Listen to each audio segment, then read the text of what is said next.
What's up, YouTube? This is JGod316 with the Call of Duty World War II beta review and first impressions. This is headquarters. My first impressions of it were pretty good overall. I think I had a pretty positive experience. I think it sucks that this first intro is talking all about headquarters, but headquarters isn't even in the beta, so that was interesting. It would have been nice to have the firing range, test out some different weapons with different attachments. But I think overall I was able to experience the game. This actual gameplay that's going to be coming up is actually my first match. I did do relatively okay for it being my first match on the Gibraltar map. I think overall, I think the game was very limited as far as only having 6 score streaks. They had the Molotovs, the recon plane, care package, the glide bomb, the artillery barrage, and the paratroopers. The Molotov was actually pretty cool to use. It wasn't overpowered at all. You could hit someone with it and they wouldn't die automatically. They could still run on fire and try and shoot you, which was interesting. Recon plane was really strong for a 5 kill streak. That was pretty interesting how much of those dynamics actually affected the map when you're actually playing. Because when you were actually playing, it's like whatever the first team to get the recon plane was essentially set up on the right foot. And they can play a little bit more aggressively and then also move around so they could camp and then wait for people to approach them. So it was kind of one of those balanced things. The care package was cool. I got it probably about 4 or 5 times when I used it. 3 out of the 4 times my teammate took it. One of them was actually paratrooper and a glide bomb, but and I was able to use a glide bomb from it myself, so it was a nice little thing. The glide bomb is for sure almost 100% you're going to get at least 1 kill with it. I think the dozen of times I used it or so, I was able to get a kill every single time, sometimes double and sometimes triple. It just depends on the mode I was playing. As far as artillery barrage, I thought it was a little weak because I think when it pops up on his map, it should tell you specifically where the enemy teammates are, so you at least have a better idea, or do like a UAV pass. Paratroopers, overall, I think they were kind of weak for a 1250 score score streak. You know, it was nothing crazy. When it came to divisions, I think that the infantry and the airborne are definitely the most popular ones that everyone was using.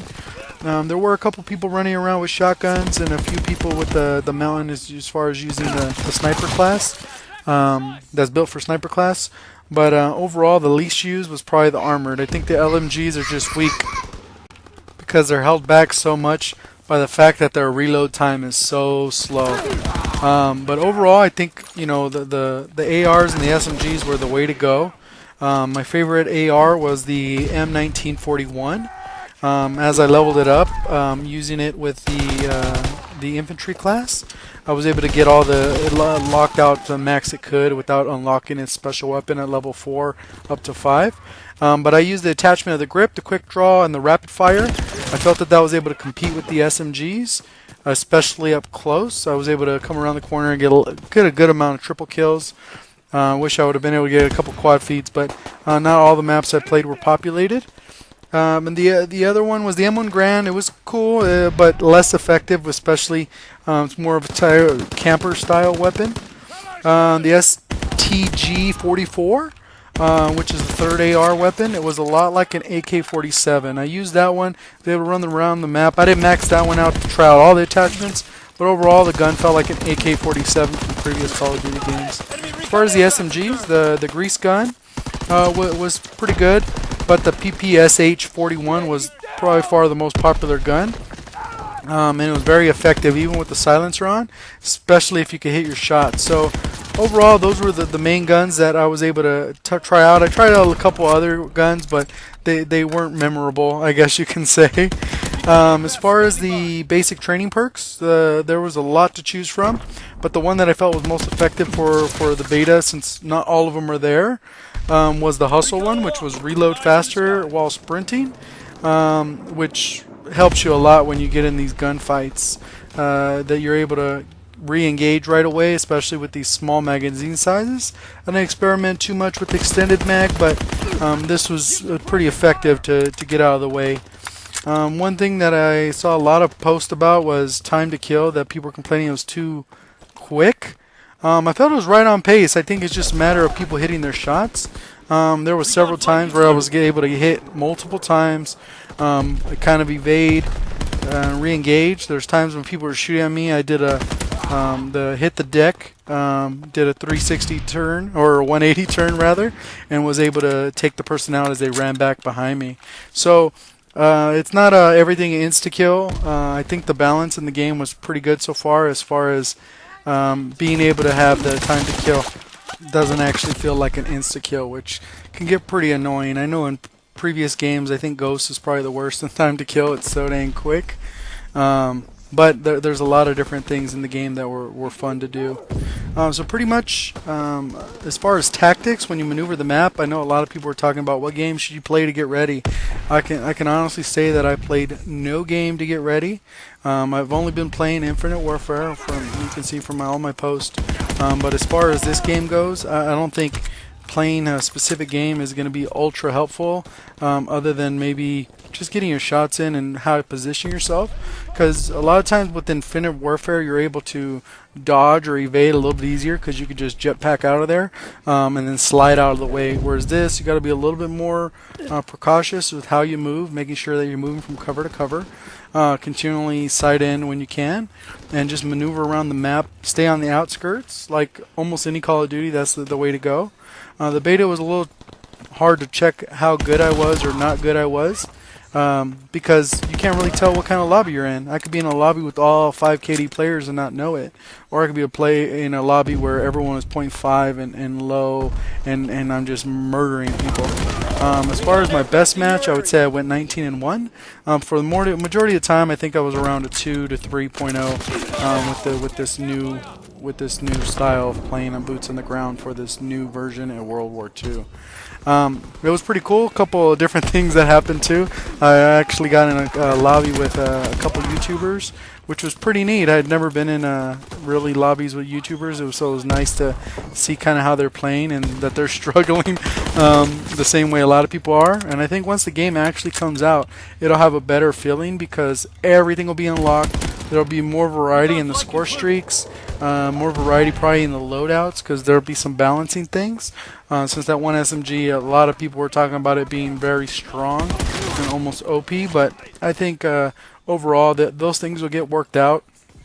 I felt like the magazine sizes on some of the weapons felt kind of small, especially when you're going in and trying triple kill. The iron sights looked really good, and then overall the maps.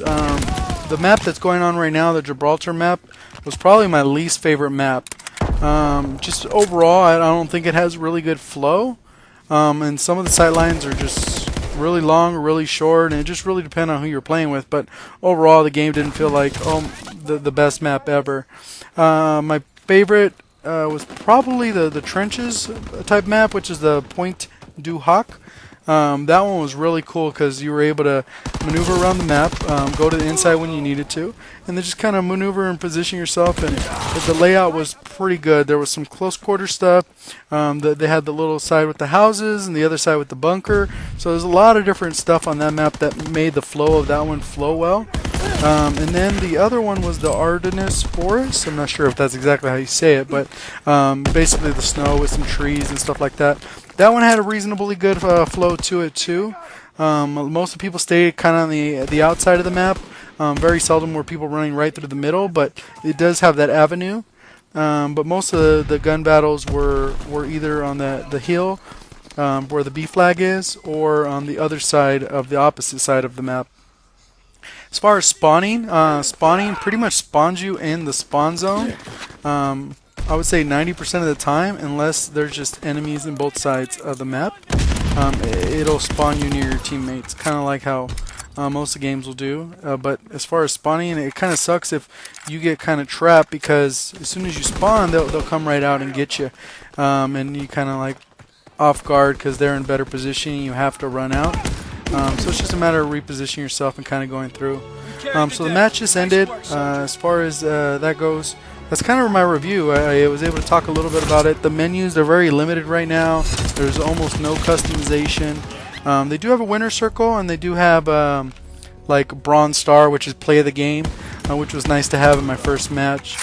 And then overall, you know, it's just kind of a experience thing. as you go. I think more things will improve, and time will go on, and things will just get better. That's pretty much the video. I don't have much to say about the beta. I think the second weekend will be interesting. Only being able to go to level 20 kind of limited the variety and the stuff. But here's the winner circle. He's going to have the emotes, so I don't know if everyone's happy with that. But that's kind of how it goes. If you have any questions, concerns, or anything you'd like to ask, please post a comment in the video. If you enjoyed the video, please click that like button. And if you're new to the channel, please subscribe to JGod316 Gaming. Thank you for watching, and have a great day.